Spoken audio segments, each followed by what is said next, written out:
Hello, everyone. Thank you for taking time because I know that you are all engrossed in reopening businesses and getting all of that hard work done.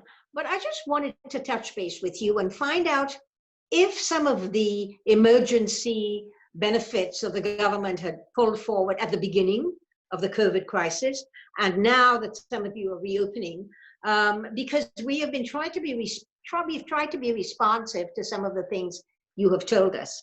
And so we were hoping to have a retail outlet who actually is a small one, but went online using some of this help to be able to get them to sort of shift the way they do business. Now they're too busy to come onto the call because they're really doing well. I didn't want to just go with businesses, and I wanted to go with nonprofit societies because didn't understand that nonprofit organizations and NGOs and contract workers, etc., especially NGOs, were able to get moving on this. So I thought that I would, Katie.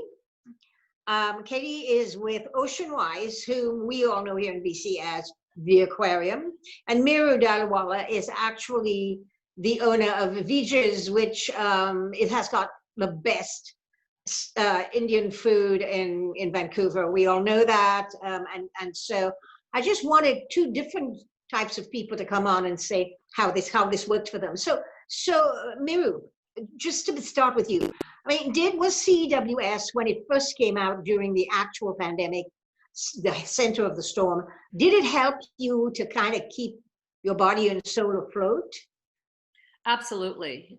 It all just hit very fast. And while we were trying, we were following the news and paying attention to what was happening in the world, but it nevertheless, business-wise, it just felt like, oh my goodness, that's it. Pandemic has hit, close the doors and just try to rejig it. So the wage subsidy was immensely helpful for us. It was not only a psychological boost, even before we applied for it, just knowing that we had that waiting for us while we were planning, but then it also helped us keep employees, our crucial core staff, because once it's time to reopen and things hopefully get back to some new normal, whatever that new normal is, you don't want to lose your core staff. So the wage subsidy allowed us to keep core staff employed. It allowed us to reimagine how we were going to run the business and keep it afloat for the months during the pandemic. And now that we're having to reopen with so many new regulations and 2-meter social distancing, but you need a lot of staff to maintain the new regulations, the 75% subsidy has been very, very helpful. And I was just saying this earlier on an Instagram show that while I have this wage subsidy, it's allowing me to reimagine the new future for how my restaurants are going to run, knowing what we know now with the pandemic and COVID-19. And with the reopening, is the extension of the wage subsidy going to help you to kind of make this transition back into, because I know I talked to you before this and with a bunch of other restaurateurs who were telling me that, one of the problems is that they're going to have to expend a lot of money to restart. Yeah. And then if they have to shut down again after, or if, let us hope not, a new wave comes in, that it's going to mean that some of them will never come back. That it was a huge expenditure for them to start again and to bring in plexiglass and to distance and to do all those kinds of things. So is this going to help you with your reopening, you think? It has already helped with the reopening. For kitchen staff and the front staff, it has helped in a lot of ways that I can focus on how my menu needs to be, my labor cost in terms of, is it food preparation? Is it service?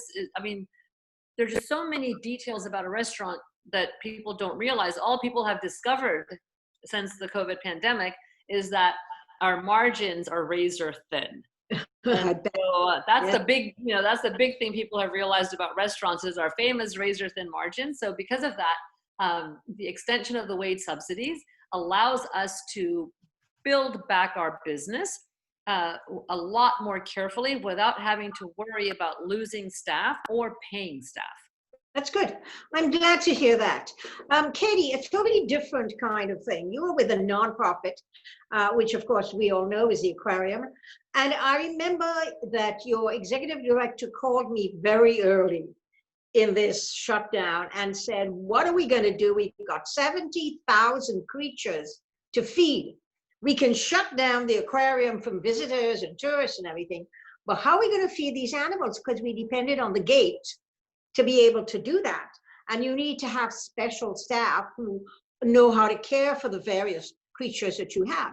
And so this was one of the things that made our government look at the idea of not just limiting this to businesses, but looking at some of these other problems that nobody had thought of at the very beginning. So will you tell me how and whether you found the wage subsidy useful in the beginning, and how that has helped you, and how are you thinking of reopening again? I know you have tourist season and that's not coming for a long time, but tell me whether CEWS was useful for you. Yeah, thank you. And thank you, Dr. Fry. It's a pleasure to meet you. And Meeru, I'll be paying you a visit to try this food that everybody's speaking so highly of. So thank you. You know, I think it's been a challenge, but it's been an absolute blessing. And undoubtedly, we would not be able to survive as an organization without it. That's very, very clear. I think primarily where it's been absolutely a non-negotiable in terms of the impact has been on our core employees, our essential employees, whose services are absolutely mandatory to keep the animals alive. And so those have been working with us. We didn't have the option of layoff for a lot of our employees. And for those individuals, CEWS is absolutely invaluable, and we would not be able to continue as an organization without it.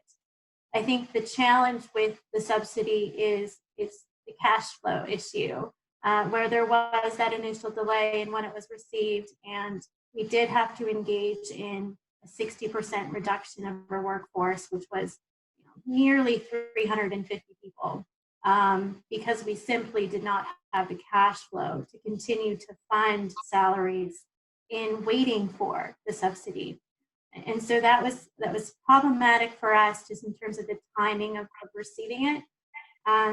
I think also it's been posing a challenge for us, and why, if we look at what we've relied on in terms of CEWS versus CERB, the reality of entry-level positions is they actually earn more on CERB than for us to recall at 75% and maintain on payroll. So it's also the challenge of what's in the financial interest of our employees, and they financially need to support themselves and make decisions for themselves. So it didn't financially make sense for us or for them to bring them back on a leave of absence at 75% when they could remain on CERB and receive more funds. And that affects anybody earning less than $17.78 an hour, which is all of those entry-level positions in cafe and retail, and on it goes. I think the reality is many organizations, ours included, we don't have the financial means to top up. And I think it was definitely recommended that organizations do so, but that wasn't a financial possibility for us. And so CERB became more desirable just because of that fact that we weren't able to top up the 25%. I think there are lots of people who depended on GATE for keeping their organizations alive, like a lot of the theater and the arts and the cultural institutions found the same thing. But I think that was a reason for the CEWS, on the one hand, to help to keep, and I think in the case of Meeru, to keep your employees continuing to be engaged, so that when they knew that they had a job to come back to, so that was an important thing. But we also knew there were people who, like in your case, Katie, with the aquarium, you are not coming back right now. You have to wait for a tourist season, because that's where a lot of your gate came from. And so there are still people for whom the CERB is an important piece. But I'm glad that the CEWS was able to help you keep your essential staff moving and going.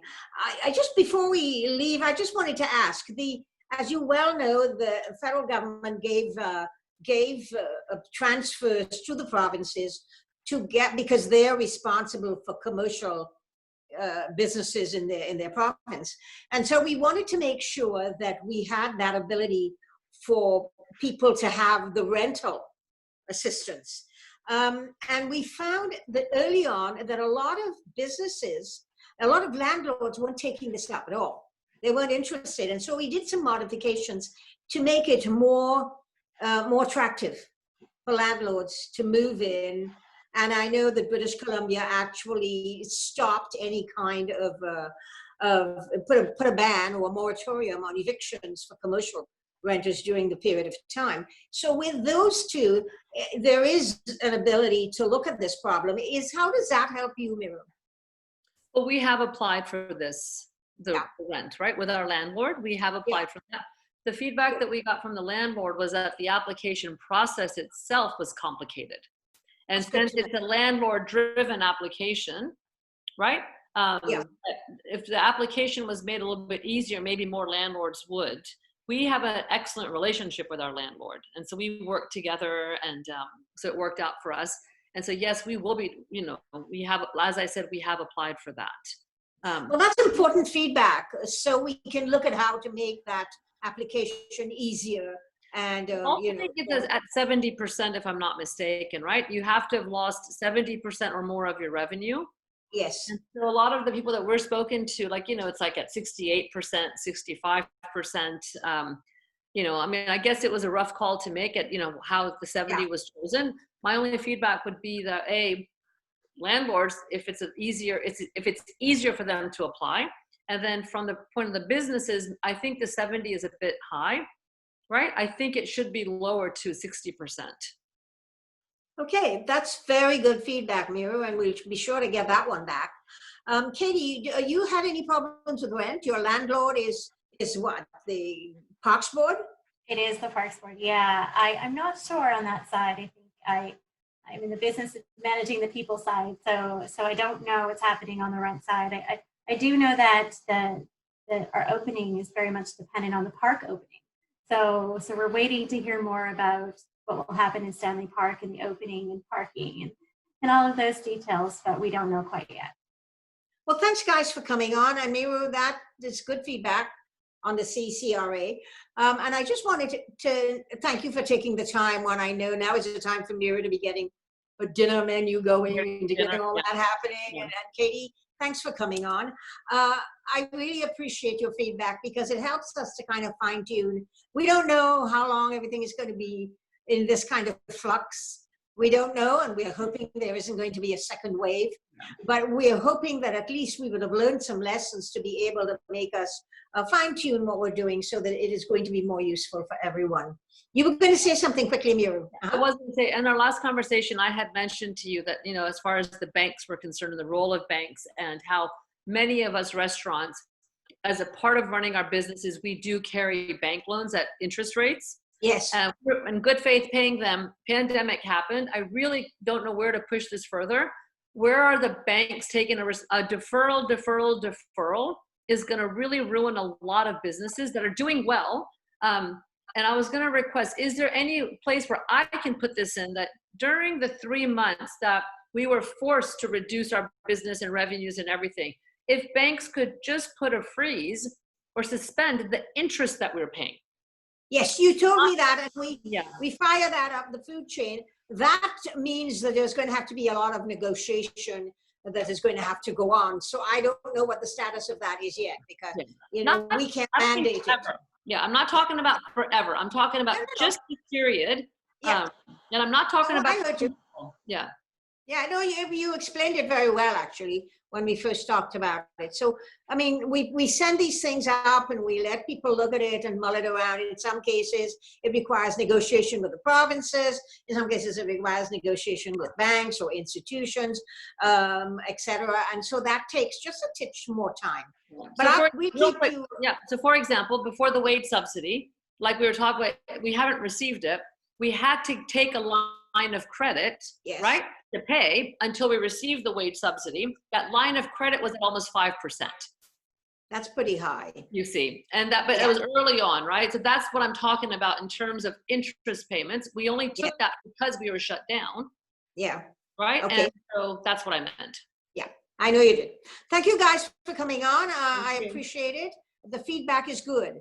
Bye, guys. Thank you. Bye. Thank you. Bye. Take care.